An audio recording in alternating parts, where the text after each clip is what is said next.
السلام علیکم ورحمۃ اللہ وبرکاتہ۔ ناظرین، استقبال ہے فکر و خبر اسٹوڈیو میں، میں رضوان احمد ندوی، ملکی اور عالمی اہم اور خاص خبروں کے ساتھ۔ تو ناظرین، بڑھتے ہیں خبروں کی تفصیلات کی طرف۔ یو پی کے یوگی راج میں انصاف حاصل کرنا انتہائی مشکل بنتا جا رہا ہے۔ مافیاؤں کو مٹی میں ملانے کے وزیر اعلیٰ یوگی آدتیہ ناتھ کے بیان کے بعد کس طریقے سے سلیکٹو طور پر صرف مسلم سیاستدانوں کو نشانہ بنایا گیا، عتیق احمد کے پورے خاندان کو کس انداز سے محض انتقامی کارروائی کے ذریعے صفایا کر دیا گیا، وہ سب کے سامنے ہے۔ وہیں اب جو گھر کے افراد زندہ بچے ہوئے ہیں، ان کی زندگی تنگ کرنے پر اب یوگی حکومت تلی ہوئی ہے۔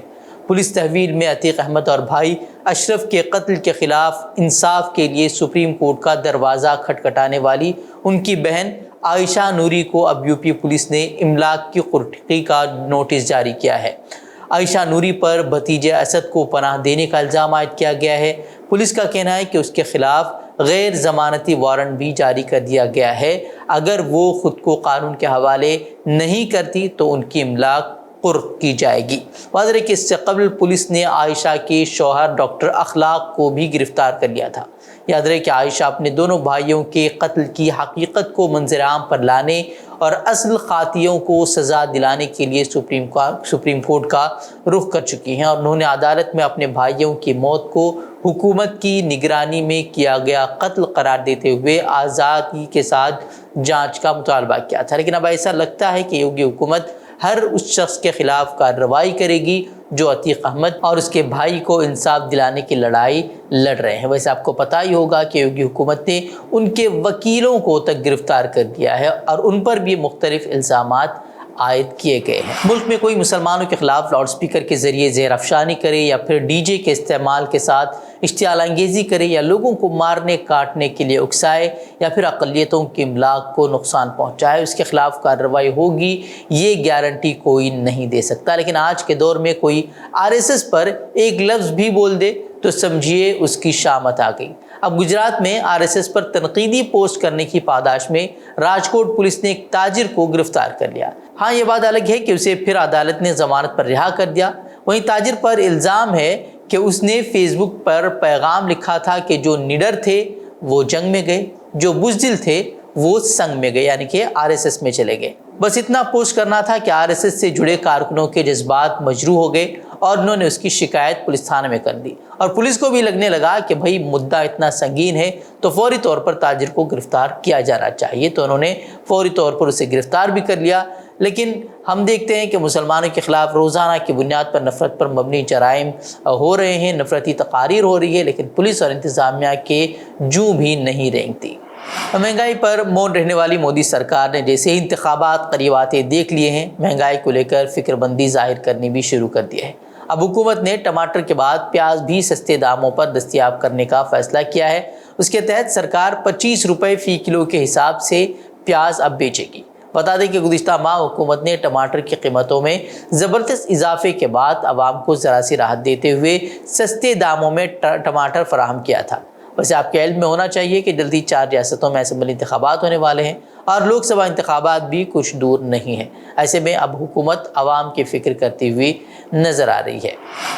نو تشدد کے بعد مسلمانوں کے بائیکاٹ کی کال دینے والی پنچایتوں کو نوٹس بھیج کر جواب مانگنے والے IPS افسر اور ریواڑی کے ڈپٹی کمشنر کا ہریانہ حکومت نے تبادلہ کر دیا ہے، جس پر ہریانہ حکومت پر تنقیدیں کی جا رہی ہیں۔ ہریانہ سرکار نے اب اس پر صفائی دی ہے اور کہا ہے کہ یہ تو معمول کے مطابق تبادلہ ہے۔ بتا دیں کہ عمران رضا نے اپریل میں ریواڑی میں ڈپٹی کمشنر کا عہدہ سنبھالا تھا۔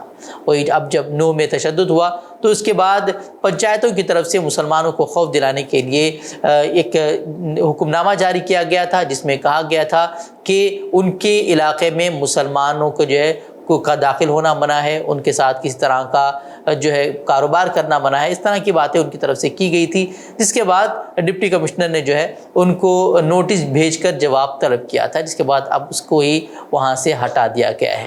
کرناٹک کی کانگریس حکومت نے سابقہ BJP حکومت کے دوران 40% کمیشن کے مطالبے کے الزامات کی عدالتی تحقیقات کا حکم جاری کیا ہے۔ کانگریس نے ہائی کورٹ کے ریٹائرڈ جج کی سربراہی میں انکوائری پینل قائم کرنے کا حکم جاری کیا ہے۔ حکم نامے کے مطابق کمیشن ان محکموں کی سرگرمیوں کی انکوائری کرے گا جہاں بڑے پیمانے پر عوامی کام کیے جاتے ہیں۔ یاد رکھیے جب بھارتیہ جنتا پارٹی اقتدار میں رہی تھی تب کرناٹک اسٹیٹ کانٹریکٹر ایسوسی ایشن نے وزیر اعظم کے ساتھ ساتھ اس وقت کے وزیر اعلیٰ بسوراج بومئی کو تمام عوامی منصوبوں پر 40% کمیشن وصول کرنے کے الزامات عائد کرتے ہوئے خط کے ذریعے شکایت کی تھی۔ تاہم وزیر اعظم کی جانب سے کوئی جواب یا کارروائی نہیں کی گئی اور یہی وجہ تھی کہ یہ کانگریس نے اسے مدعا بنایا۔ بدعنوانی کے مدعے کو پھر انہوں نے مضبوطی کے ساتھ الیکشن کے دوران اٹھایا، جس کی بنا پر بی جے پی کو کراری شکست کا سامنا کرنا پڑا تھا۔ اور پی ڈی پی کی صدر محبوبہ مفتی نے 20 اگست کو جموں کشمیر انتظامیہ کی جانب سے کشمیری ملازمین پر دہشت گردوں کے ہمدردی کا لیبل لگا کر انہیں ملازمت سے برطرف کرنے پر تنقید کی۔ محبوبہ مفتی کا رد عمل جموں کشمیر بینک کے چیف مینیجر سجاد احمد بزاز کو مبینہ طور پر ریاست کی سلامتی کے لیے خطرہ ہونے کے الزام میں برطرف کرنے کے ایک دن بعد آیا ہے۔ ٹویٹر پر ایک پوسٹ میں سابق وزیر اعلیٰ نے لکھا کہ کشمیری ملازمین کو غلط طریقے سے دہشت گردوں کے ہمدرد اور ISI کے حامی قرار دے کر منتخب طور پر ختم کرنے کا اب معمول بنا دیا گیا ہے۔ انہوں نے کہا کہ ملزم کو اپنی بے گناہی ثابت کرنے کا موقع نہیں دیا جاتا ہے۔ انتظامیہ خود ہی جج اور جیوری کے طور پر کام کر رہی ہے۔ انہوں نے کہا کہ اس غنڈہ گردی کا سیدھا مقصد یہی ہے کہ یہاں کے کشمیریوں کو وہ خوف زدہ کرنا ہے۔ دہلی پولیس نے اتوار کو ایک ہندوتوا کانفرنس کو درمیان میں ہی روک دیا جب اس تقریب میں نفرت انگیز تقاریر دھڑلے سے کی جانے لگی۔ دراصل 9 میں فرقہ وارانہ تصادم کے خلاف ہندوتوا تنظیموں نے جنتر منتر کے علاقے میں مہا پنچایت کا اہتمام کیا تھا۔ گزشتہ روز 10 بجے صبح پروگرام شروع ہوا اور توقعات کے مطابق اس میں مسلم مخالف بیان بازی شروع ہو گئی۔ نرسنگھانند جو کہ پہلے ہی ہریدوار دھرم سنسد میں نفرت انگیز تقریر کے مقدمے میں ضمانت پر ہے، اس نے لوگوں کو خوف دلایا کہ اگر حالات نہیں بدلیں گے تو غیر ہندو شخص ملک کا وزیر اعظم بن جائے گا اور آپ کے پاس اپنے لیے کوئی زمین نہیں ہوگی اور آپ کو بحر ہند میں ڈوبنا پڑے گا کیونکہ آپ لڑیں گے نہیں۔ یہ اس طرح کی باتیں وہ اس وقت کر رہا ہے جبکہ ایک ملک کا وزیر اعظم ہندو ہے، ملک کا وزیر داخلہ ہندو ہے اور تمام جو ریاستوں میں جو وزرائے اعلیٰ ہیں وہ تمام کے تمام ہندو ہیں۔ اور اب ایسے وقت میں بھی لوگوں کو وہ خوف زدہ کر کے دونوں سماج کے درمیان نفرت کی کھائی کو وہ مزید گہرا کرنے کی کوشش کی جا رہی ہے۔ جب نرسنگھانند اپنی تقریر ختم کر رہا تھا تو اس وقت 2 پولیس اہلکار اس کے پاس آئے اور اسے رکنے کو کہا۔ وہ ہندو سینا کے سربراہ وشنو گپتا نے بھی تقریر شروع کی۔ اس میں بھی اس نے اشتعال انگیز بیانات دینے شروع کر دیا اور کہا کہ 1947 میں ملک کی تقسیم اس وقت تک نامکمل رہے گی جب تک ایک بھی مسلمان ملک میں رہے گا، یعنی کہ وہ چاہتے ہیں سیدھے طور پر کہ مسلمان اس ملک سے نکل جائیں۔ وہی جس کے بعد additional deputy commissioner of police Hemant Tiwari پھر ان کے پاس گئے اور ان کا مائکروفون لیا اور کہا کہ ہماری بار بار درخواست کرنے کے باوجود آپ نے ہماری بات نہیں سنی، اس لیے یہ مہا پنچایت ختم ہوتی ہے۔ جس کے بعد کچھ شرپسندوں نے وہ ہنگامہ برپا کرنے کی بھی کوشش کی، لیکن پولیس نے ان میں سے کچھ کو حراست میں لے لیا۔ ویسے اگر یہی کام دہلی پولیس ہو یا پھر دوسری ریاست کی پولیس ہو، اگر ان نفرت کے دلالوں کو پہلے ہی روک دیتی تو ملک کو آج یہ دن دیکھنے ہی نہیں پڑتے۔ اسپیس ریسرچ آرگنائزیشن اسرو کا مشن چندریان 3 نئی تاریخ رقم کرنے کے لیے اپنی منزل چاند کی جانب رواں دوا ہے۔ چندریان 3 کا لینڈر وکرم چاند کی سطح پر اترنے کے لیے پوری طرح سے تیار ہے اور یہ 2 دن بعد 23 اگست کو محفوظ لینڈنگ کی کوشش کرے گا۔ چاند کی سطح پر لینڈنگ سے پہلے چندریان 3 کے لینڈر نے چاند کی تازہ اور حیرت انگیز تصاویر بھیجی ہیں۔ چندریان 3 نے لینڈنگ سے پہلے اپنے کیمرے سے چاند کی قریب ترین اور نئی تصاویر بھیجی ہیں۔ یہ تصاویر چاند کی سطح کے جنوبی قطب پر اس جگہ کی ہیں جہاں چندریان 3 کے لینڈر وکرم کو اتارنے کی تیاری ہے۔ چندریان 3 کے 23 اگست کو شام 6:04 پر چاند کے جنوبی قطب پر اترنے کی امید ہے۔ مشن کا دوسرا اور آخری ڈی بوسٹنگ آپریشن اتوار کی صبح کامیابی سے مکمل کر لیا گیا تھا۔ وہی چندریان 3 کے چاند پر کامیاب لینڈنگ کے بعد بھارت ایسا کرنے والا دنیا کا 4تھا ملک بن جائے گا، جبکہ چاند کے جنوبی قطب پر اترنے والا پہلا ملک بن جائے گا۔ اب تک چاند پر صرف امریکہ، سوویت یونین اور چین کے مشن ہی کامیابی سے اتر پائے ہیں۔ اور جموں کشمیر سے گزشتہ دنوں ایک ویڈیو وائرل ہوئی تھی جس میں ہندوتوا ریلی میں مسلمانوں کے خلاف اشتعال انگیز نعرے بازی کی گئی تھی، جس پر محبوبہ مفتی نے انتظامیہ کو تنقید کا نشانہ بناتے ہوئے پوچھا تھا کہ کیا ان کے خلاف کوئی کارروائی کی جائے گی یا نہیں، جس کے بعد دباؤ میں آئی انتظامیہ نے 2 افراد کو مذہبی جذبات کو ٹھیس پہنچانے کے الزام میں گرفتار کر لیا ہے، جبکہ بقیہ ان کی بھی تلاش کی جا رہی ہے۔ اس طرح کی باتیں کہی جا رہی ہیں۔ جموں کشمیر میں صحافت کس قدر مشکل ہے ہر کوئی جانتا ہے۔ صحافتی برادری سینسرشپ اور ڈرانے دھمکانے کا الزام بارہا لگاتی رہتی ہے۔ کئی صحافی سالوں سے جیلوں میں بند ہیں اور اب کشمیر والا ویب سائٹ اور اس کے سوشل میڈیا اکاؤنٹ کو بغیر کسی نوٹس کے بلاک کر دیا گیا ہے۔ نیوز پورٹل نے اسے سینسرشپ قرار دیتے ہوئے کہا کہ یہ جموں کشمیر میں آزادی صحافت کے لیے ایک اور مہلک دھچکا ہے۔ بیان میں کہا گیا ہے کہ 2011 کے بعد سے کشمیر والا نے حکام کے ناقابل تصور دباؤ کے باوجود خطے کی ایک آزاد، قابل اعتماد اور بہادر آواز بننے کی کوشش کی ہے۔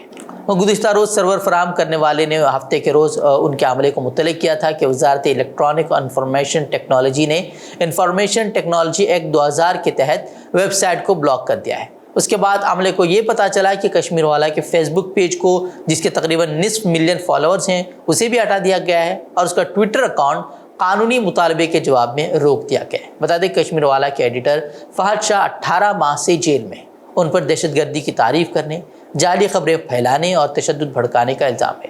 حالانکہ یہ بات بھی اہم ہے کہ جب فہد شاہ کو عدالت نے رہا کرنے کا حکم دیا تو پھر ان پر پبلک سیفٹی ایکٹ لگا کر پھر سے انہیں گرفتار کر لیا گیا، جس کی صحافتی برادری نے شدید مذمت کی تھی اور انہیں رہا کرنے کا بھی مطالبہ کیا تھا، لیکن وہ اب 18 مہینے گزر چکے ہیں لیکن اب تک وہ جیل میں ہیں اور اب مزید ایک اور کارروائی کرتے ہوئے ان کے ویب سائٹ کو بھی بلاک کر دیا گیا ہے اور ان کے جو سوشل میڈیا اکاؤنٹس ہیں انہیں بھی بند کر دیا گیا ہے۔ ناظرین، بڑھتے عالمی خبروں کی طرف۔